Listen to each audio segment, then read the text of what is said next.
안녕하세요. DJ 사나입니다. 오늘의 사연을 시작해 보겠습니다. 안녕하세요. 저는 40대 여자입니다. 우리 엄마는 어릴 적에 남편을 떠나보내고 학교 앞에서 떡볶이를 장사하시면서 저와 오빠를 키우셨어요.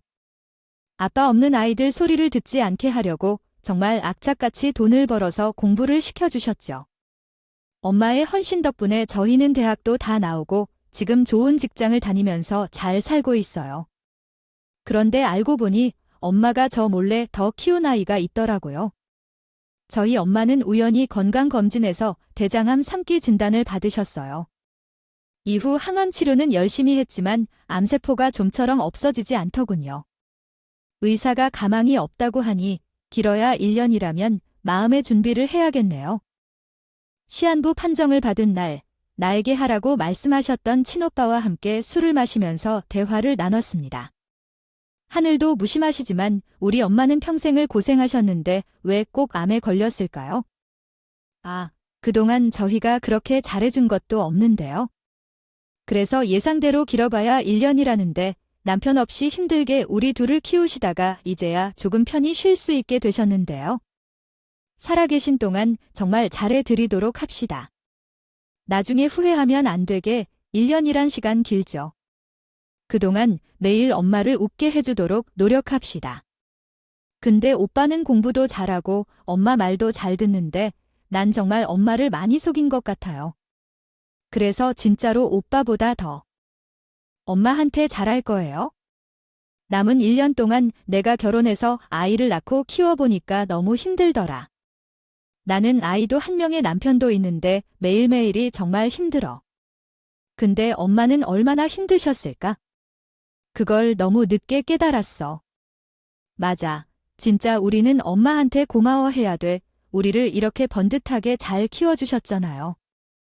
회사도 당분간은 좀 쉬어야겠어. 오빠, 나도 엄마랑 살면서 같이 시간 보내고 싶어.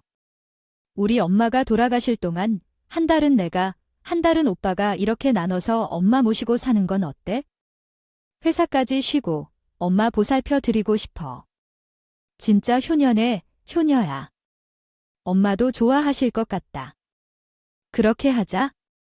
친정 엄마는 결혼한 오빠랑 같이 지내셨는데 시험부 판정을 받고 난 후 저희 집과 오빠네 집에서 번갈아 지내기로 했어요. 제 남편도 아픈 어머니 돌보는 일에 흔쾌히 동의해 주었고요. 오빠네 집으로 가서는 친정 엄마를 모셔오는데 오빠가 제 주머니에 카드 한 장을 쓱 넣어 주더군요. 엄마랑 맛있는 거 사 먹을 때 쓰라고. 너 회사 다니니까 카드 막 쓰긴 부담스러울 거 아니야. 솔직히 난 회사 다니느라 엄마랑 보낼 시간도 없어서 돈 쓸 일도 없거든. 그니까 내가까지 엄마 행복하게 해드려 이후에는 저는 매일 같이 엄마에게 좋은 추억을 만들어 드리려고 노력을 많이 했어요. 그동안 저희가 키우시느라 본인이 하고 싶은 것, 먹고 싶은 것 다 참았을 테니 남은 시간 동안은 엄마가 하고 싶었던 것들을 해드리려고요. 했는데 아마도 원래 없이 살아왔다 보니 엄마가 해주는 게 참으로 소중하다. 내가 이야기하자면요.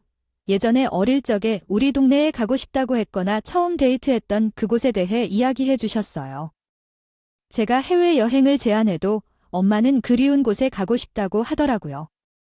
그때 거절하셨는데 어느 날 엄마랑 외식을 하려고 할 때였어요. 엄마에게 좋은 시간을 보내고 싶어서 무엇을 먹고 싶은지 물어봤죠. 그랬더니 엄마는 뭐 특별히 먹고 싶은 게 없어. 우리 집에 있는 동안 내가 요리할게. 그동안 회사 다니면서 돈 많이 벌었으니까 부담 가지지 말고 뭐 먹고 싶은지 다 말해봐. 먹고 싶은 건 딱히 생각이 안 나.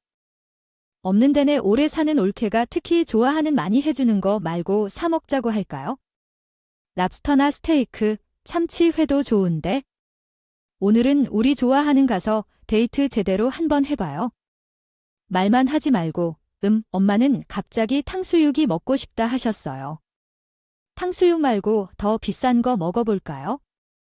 탕수육 말고 다른 게 필요 없으니까 탕수육을 먹고 싶어 하더라고요. 짜장면 한 그릇이랑 비싼 탕수육도 사드리고 싶었는데 엄마는 탕수육만 먹고 싶어 하셨어요.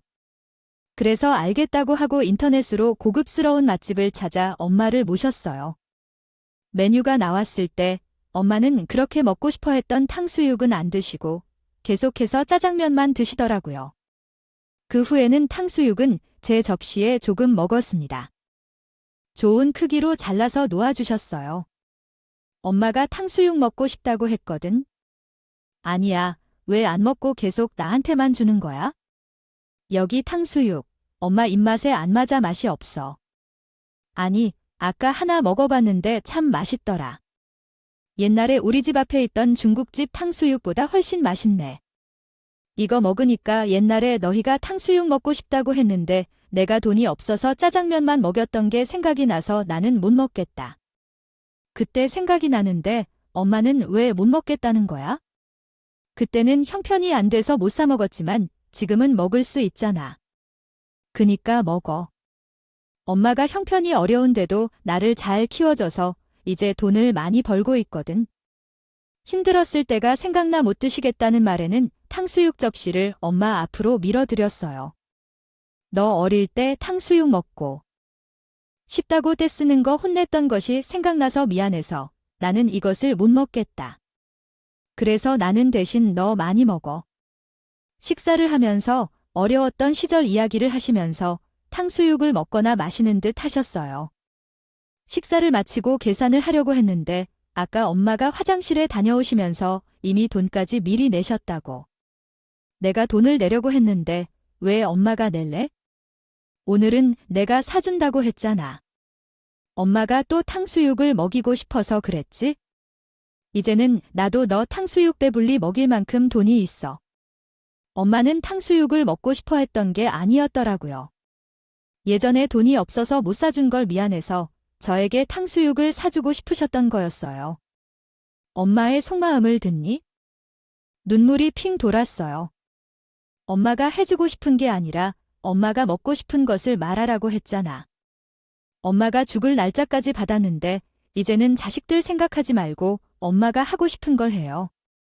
제발, 제가 괜히 미안한 마음에 엄마에게 소리를 지르고 눈물을 쏟아냈어요. 엄마는 그런 제 모습을 보시더니 따뜻하게 안아주시더라고 해. 나 바라는 게 없어 해준 것도 없는데 너희들이 이렇게 잘 컸잖아. 앞으로도 그저 너희들이 잘 행복하게 살아주기만 하면 돼. 점이 없어도 지금처럼 남매가 사회적으로 잘 지내면 돼. 탕수육 사건이 있은 뒤로 제가 그냥 해드리고 싶은 걸 해드리는 게 낫겠다는 생각이 들더라고 해요. 그래서 엄마의 의사는 묻지 않아도 돼요? 여기저기 데리고 다녔어요.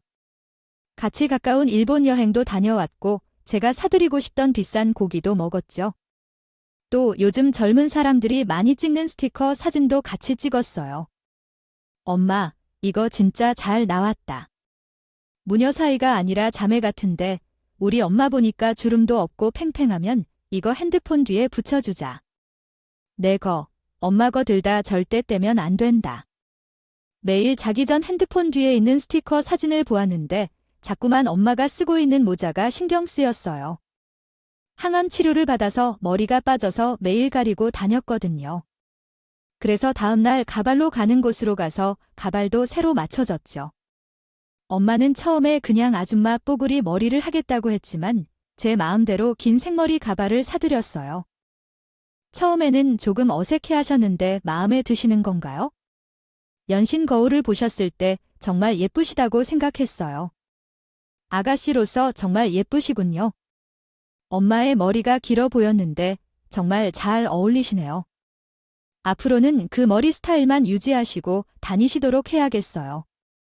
알겠어요. 나도 젊을 때는 머리가 길었어요. 아버지께서 제 긴 머리를 보고 반했다더라고요. 제가 돌아가면 가발도 함께 묻어달라고 했대요. 아버지를 오랜만에 만나러 가려는데 대머리로는 너무 부끄럽다고 생각해요. 진짜, 엄마도 예전에는 생머리 시절이 있었네요. 그런 줄 몰랐어요. 지금처럼 아름다우셨다면 아버지도 반할 만했을 텐데요. 가끔은 돌아가신 아버지 이야기를 편하게 함께 나누곤 했어요. 그리고 늦은 밤에 한강에서 벤치에 앉아서 우리 어릴 적 이야기를 나누곤 했죠. 너희는 정말 엄마 속 많이 썩였지만 그때마다 잘하는 것 같아요.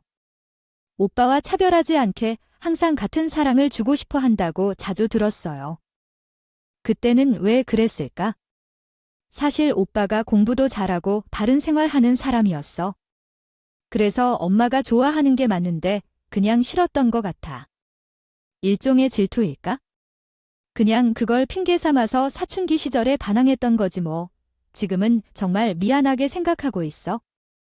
그때 말을 좀 더 잘 들었다면 엄마가 지금 아프지 않았을까 생각도 들기도 해. 어쩌면 그게 몇 년 전 일이라고 해도 지금 암에 걸린 거랑 무슨 상관이 있다고?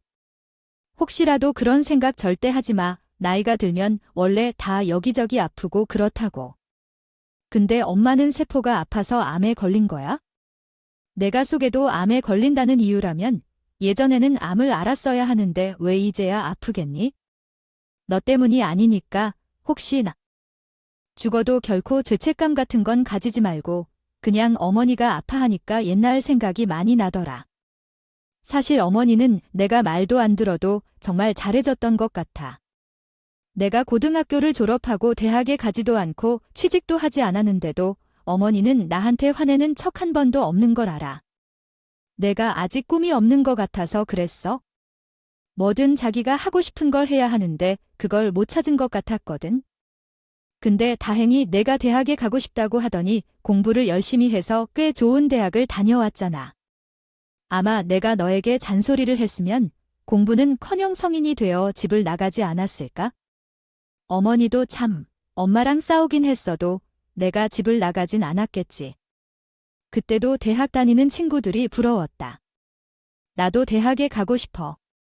살짝 말했더니 바로 가외 선생님을 붙여주었잖아.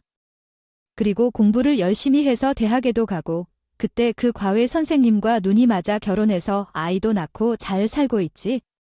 엄마가 우리를 연결해준 고마운 사람이야.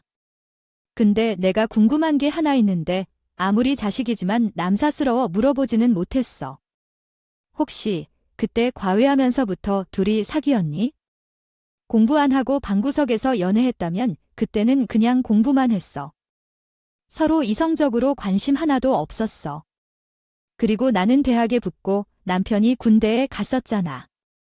근데 자꾸 휴가가 나와서 나에게 연락을 했고 내가 뭘 하다 심심해서 만나서 술을 한 잔씩 했지? 그리고 제대해서 나와 고백해서 사귄 거야. 군대에서 내가 계속 생각났다고. 뭐라고 하셨어요? 그래요. 난 그나마 다행이네요.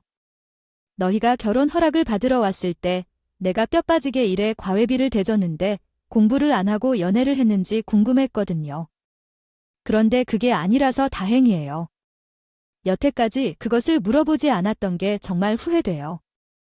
이제라도 진실을 알아서 다행이네.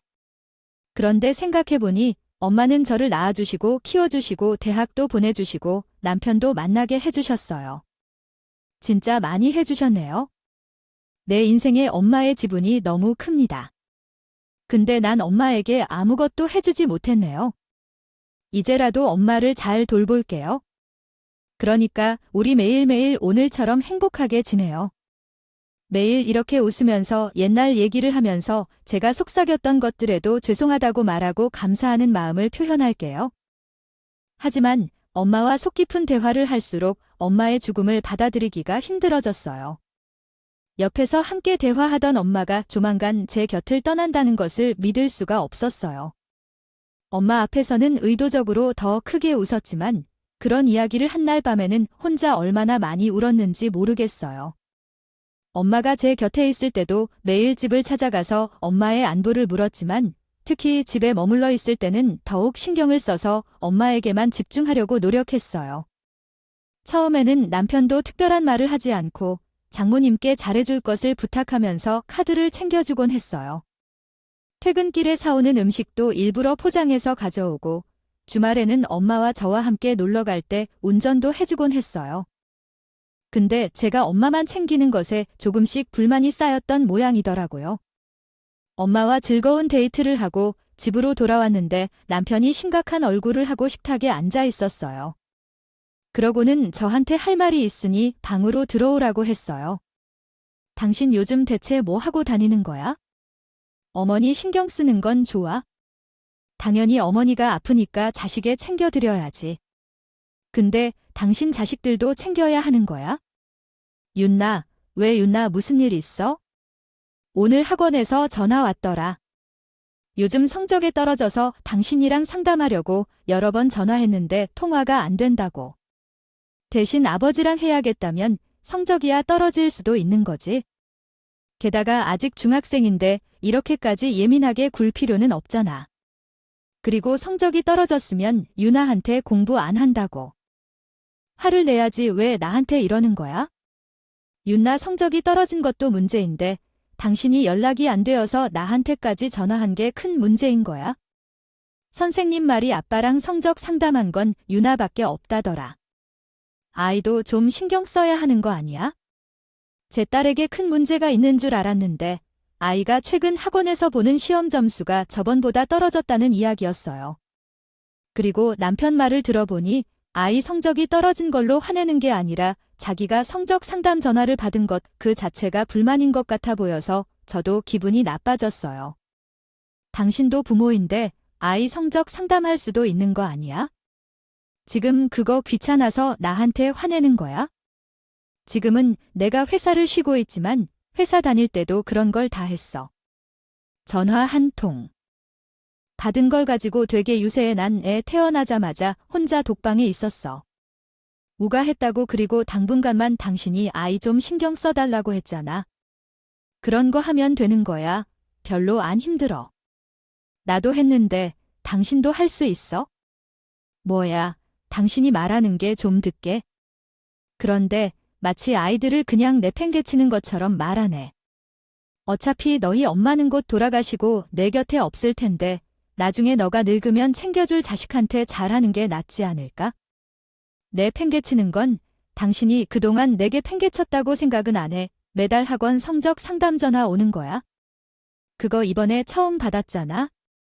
그리고 내가 맨날 그래. 맨날 아이한테 관심 없는 사람이야.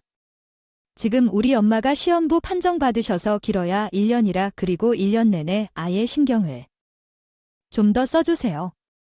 우리 엄마가 우리 집에서 함께 지내기만 좀 부탁했어요. 다음 달에 오빠가 방문하면 제가 윤나 더 신경 쓸 거예요. 그날 밤에는 아이 문제 때문에 한참을 남편이랑 다투었어요.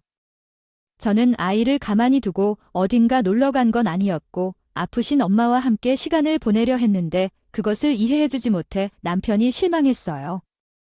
아무리 잘해준다고 해도 남편은 자신의 방에서 피한 채로 자기 자식이 아닌 것 같다는 생각이 들었어요. 제가 자기 엄마를 돌봄으로써 무엇을 좋아할지 상상할 수 없었기 때문에요. 다음 날 엄마가 잠깐 밖에 바람을 쐬러 나가셨다가 얼마 지나지 않아 오빠한테서 전화가 왔어요. 엄마에게 이야기한 것은 뭔지 알려주려고 했는데 엄마가 우리 집에 이제는 가기 싫다고 하셨어. 무슨 말이야? 엄마가 나와 함께 지내기 싫다고 하신대. 알고 보니 전날 남편과 싸우는 걸 엄마가 들으신 모양이더라고. 본인 때문에 딸과 사위 사이가 나빠질까봐 잠깐 바람 쐬러 간다고 하시고 오빠네 집으로 가신 거였어요. 그리고 그 상황을 본 오빠가 화가 나서 우리에게 전화를 했었고 저는 오빠에게 엄마와 함께 지낼 거라고 얼른 찾아가서 모시고 올겠다고 답했어요. 그리고 남편에게 이 사실을 말했는데 별로 큰일이 아닌 것처럼 대답을 받았어. 그래서 엄마가 우리랑 함께 지내기 불편하셔서 그쪽으로 가신대. 집에 계시기 싫으시면 굳이 모시고 올 필요 없잖아, 어머니가. 편안한 곳에서 지내야죠. 그러다 건강이 더 나빠지면 어떡하죠?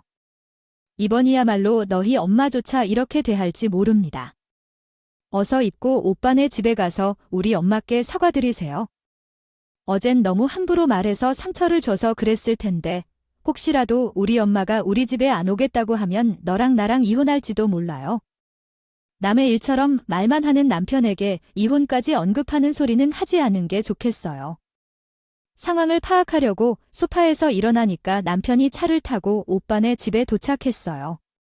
그래서 제게 한 번도 화내본 적 없던 착한 오빠가 처음 보는 얼굴로 우리한테 소리 질렀어요. 그리고 남편 따로 부르고 밖으로 데리고 나갔다고 해요. 제가 곧 엄마께 사과하고 집에 돌아가자고 제안했지만 엄마는 고개를 버티큘러리푸시스 절레절레 지었어요. 아니야, 그냥 여기가 편해. 나는 너나 애나 남편이랑 신경 안 써. 어차피 내가 곧 죽을 사람이고 애랑 남편이랑은 평생 너랑 지내야 하니까 그 사람들에게 더 잘해야지.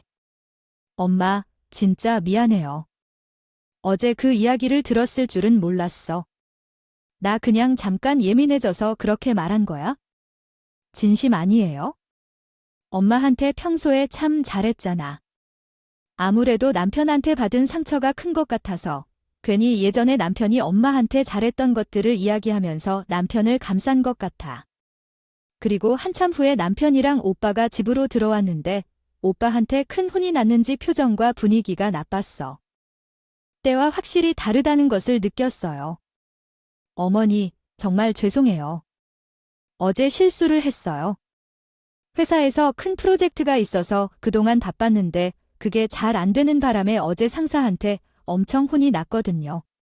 그런데 안 되는 바람에 그걸 괜히 저 사람한테 푼 것 같아요. 죄송해요. 저희 집으로 같이 가요. 어머니, 어제 한 말은 진심이 아니었어요. 한 번만 용서해 주세요. 갑자기 엄마 앞에 무릎을 꿇고 울먹이면서 죄송하다고 말을 하더니 그 모습을 본 엄마도 마음이 풀리셨길 알겠다고 했지만 한 번 더 자신 때문에 싸우는 모습을 보면 더 이상 우리 집에 있지 않겠다고 말씀하시고 오빠네 집에서 나오셨어요. 그 뒤로는 남편은 저 못지 엄마에게 잘 대하려고 노력했어요. 그래서 자신의 잘못을 제대로 반성하고 있구나 싶었어요. 시간이 지나고 엄마가 아파서 병원에 다시 입원해야 했어요. 제가 매일 병원에 가서 간병을 하느라 집이 엉망이 되었어요. 남편은 집안 살림을 제대로 하라고 화를 낼 줄 알았지만 의외로 남편은 괜찮다면서 친정엄마를 돌봐주라고 말했어요. 시어머니는 대신 아이 밥도 챙겨주시고 청소와 빨래를 해주셨어요. 혀를 차는 눈치를 주시지만요. 병원에서 돌아와 집으로 들어온 순간 시어머니가 나를 보자 소리쳐서 놀랬어요. 너 그동안 어디서 그랬어요?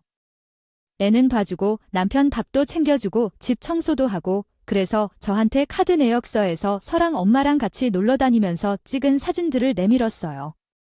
엄마가 아파하니까 당연히 챙겨야지요. 그동안 저도 살림하느라 엄마랑 같이 시간을 보낸 적이 없어서 돌아가시기 전에 여행도 다니고 맛있는 거 먹으러 다녔어요. 왜 이러면 안 되나요? 애는 남편한테 부탁했어요. 아픈 어미 돌보기 전에 자식이랑 남편부터 챙겨야지. 어차피 죽을 사람한테 왜 정을 붙여 나중에 비련 당하게. 어머니도 돌아가신 시아버지 아프실 때 집을 팔아서 제대로 치료 안 받았으면 얼마나 속으로 화가 되셨겠죠. 살아계실 때 할 만큼 했으니 미련이 없잖아요. 저도 마찬가지예요.